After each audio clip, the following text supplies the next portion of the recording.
Vincent Huge, l'Express. Bonjour messieurs. Qu'adviendra-t-il dans l'hypothèse où un consensus ne se dégagerait pas à l'échéance du 16 septembre? Quelle serait dans ce cas l'assise institutionnelle et la légitimité d'un élu dont les prérogatives n'auraient pas été codifiées au préalable? Par ailleurs, à ma connaissance, sauf erreur ou omission, le document qui a été détaillé ce midi, n'a pas été formellement signé par les protagonistes. Pourquoi? Merci beaucoup. Je vais peut-être répondre sous le contrôle de mes partenaires et qui me compléteront, me corrigeront. Mais je vais commencer par votre deuxième question. Il n'y a pas eu de signature formelle pour deux raisons.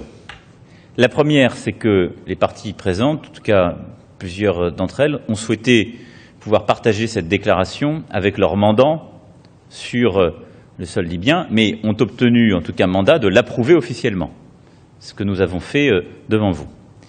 Mais avant une signature qui les engageait, elles souhaitaient pouvoir l'échanger. La deuxième raison, qui est encore plus fondamentale, et qui a été évoquée par le représentant spécial, c'est que vous aviez là des présidents d'institutions qui ne se reconnaissent pas mutuellement. Et donc, qui n'avaient pas à signer des textes, puisque dans les prises de parole, d'ailleurs, auxquelles nous avons assisté, les uns les autres niaient l'existence des structures qu'ils représentaient et leur légitimité. C'est toute la difficulté de la situation actuelle en Libye depuis des mois. Donc, nous avons trouvé cette formule qui me semble relever du bon sens, lequel peut parfois servir la diplomatie, qui consiste plutôt qu'à s'entêter à chercher une déclaration insignable par des gens qui ne se reconnaissent pas, à les faire d'abord se rencontrer, ce que nous avons fait aujourd'hui, travailler, et avoir une approbation formelle qui les engage. Ils se sont tous engagés à œuvrer selon ce calendrier. Ensuite, sur la date du 16 septembre et la légitimité de celui ou celle qui aura à être élu le 12 décembre. La déclaration constitutionnelle, qui est le régime sous lequel vit aujourd'hui le pays sur cette base-là, définit des compétences pour qui sera élu sur cette base. Donc, il serait faux de dire que si une nouvelle constitution n'était pas abordée, nous serions dans le vide le plus complet. Il y a une référence. Ensuite, ce qui a été décidé, parce qu'il fallait pouvoir, si je puis dire, sortir de la paralysie, tout le monde était d'accord pour dire on doit aller vers une élection. Et il y a des désaccords selon les partis pour dire il faut pour ça changer de constitution ou il faut clarifier la constitution actuelle. Si on ne mettait pas de date limite, on créait la situation de fait où collectivement on pouvait se bloquer pour rendre impossible l'organisation d'élections à venir.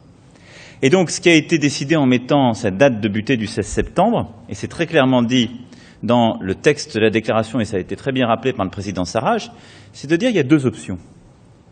Soit on prend le projet de constitution qui a été construit, qui existe, qui est là, mais qui doit d'abord faire l'objet d'un vote à l'Assemblée, puis être soumis au peuple.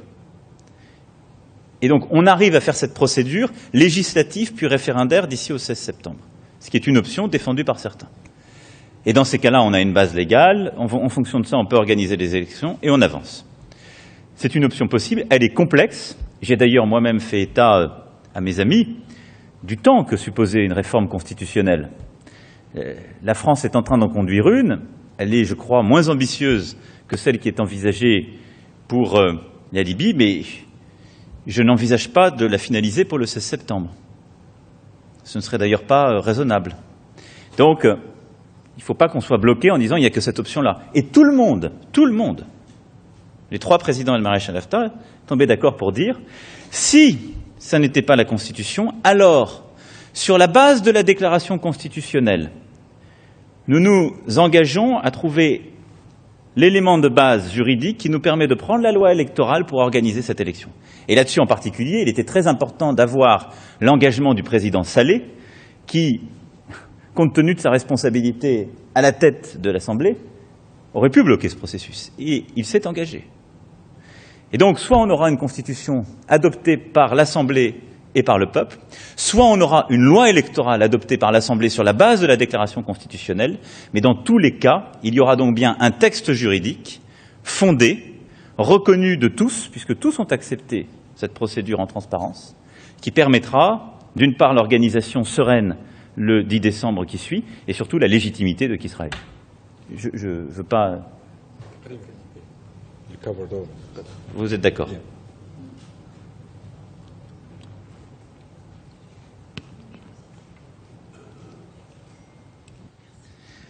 Madame, puis alors monsieur.